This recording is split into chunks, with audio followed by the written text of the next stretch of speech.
Hey guys, it's Ashley here from Southern Paws. I am just here to do part 1 of your medical video. Part 2 is also in the email, so make sure you guys check that out. So before I jump into it, I always like to just say, these videos make my life a little bit easier than having to call everybody. But if you do need something, I am totally here for you. Please don't hesitate to reach out. You guys can shoot me a text. That's usually the best way to get in touch with me. 201-960-2738. And I'm totally here for you. Don't hesitate to reach out with some questions, but always text because calling doesn't always work. Okay, before I jump into medical, hopefully you guys all have your vet appointment scheduled for that 48-hour window. So if you're picking up on a Saturday, you're looking at Sunday, Monday, Tuesday. No, I'm sorry. If you're picking up on a Saturday, you're looking at Saturday, Sunday, Monday. If you're picking up on a Sunday, you're looking at Sunday, Monday, Tuesday.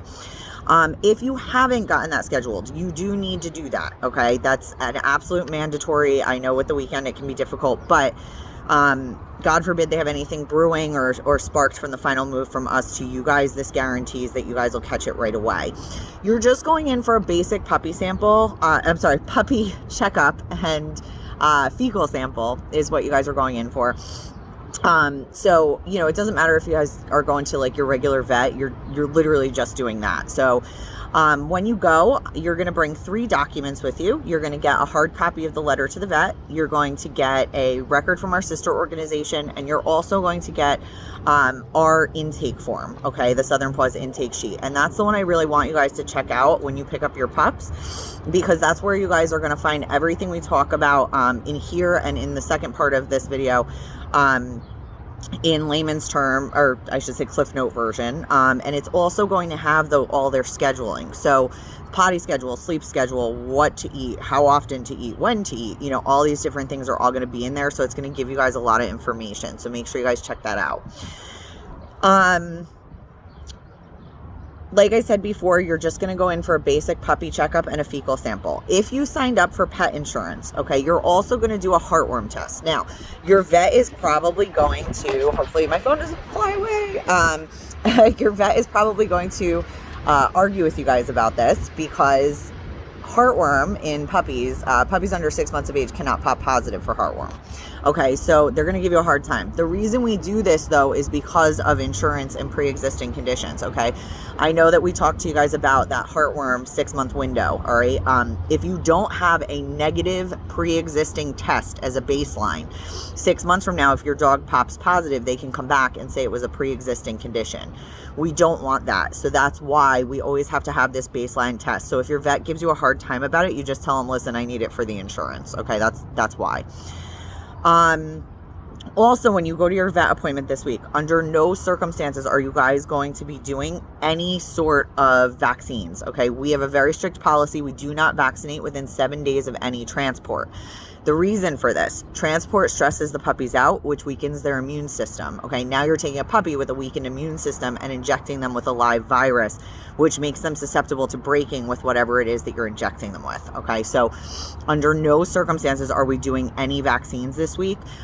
Your vaccines, which we'll go over in video 2, we'll tell you when they're due, but nothing is going to be due for at least a week. So do not let your vet get overzealous and vaccinate them. Okay, it can cause a really big problem.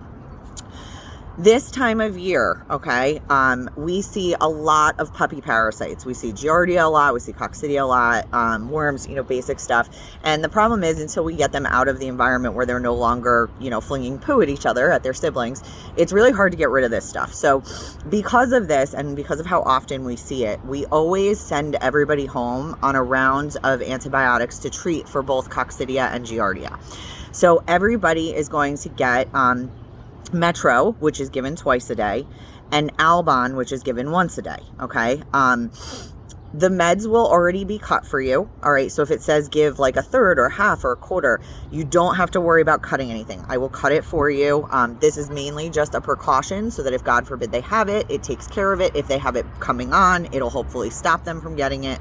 And if they don't have it, it's not going to hurt them. Okay. It's just another round of meds for them.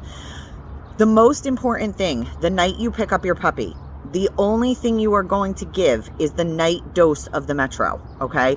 Do not give the Albon. We will have given that in the morning, all right? So very important. Again, the night you pick up your puppy, the only med you're going to give is the night dose of the Metro, okay?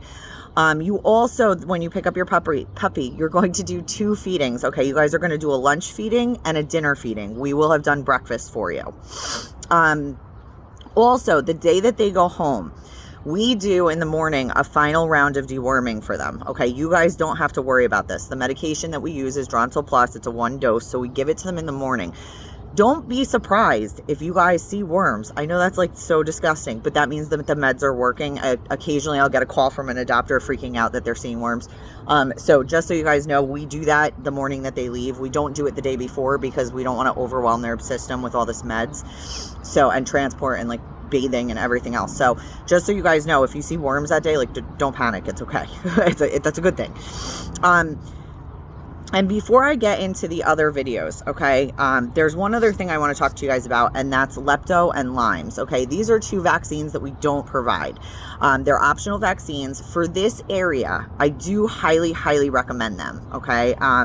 We have a lot of Lepto, we have a lot of Lyme, especially this time of year.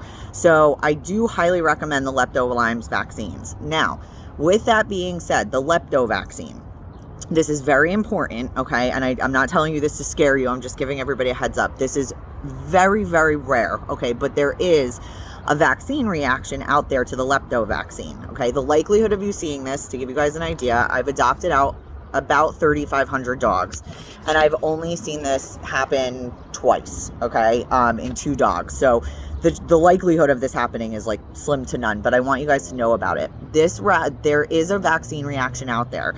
So when you give that Lepto vaccine, you guys need to monitor them for 12 to 24 hours after you give it. This is not like a vaccine that you like give and then go to work for the day, okay? You need to monitor them. If you see pretty much anything out of the ordinary, vomiting, lethargic, like to the point where they can't stand up, neurological symptoms, you know, anything weird, you need to get them to an emergency hospital immediately.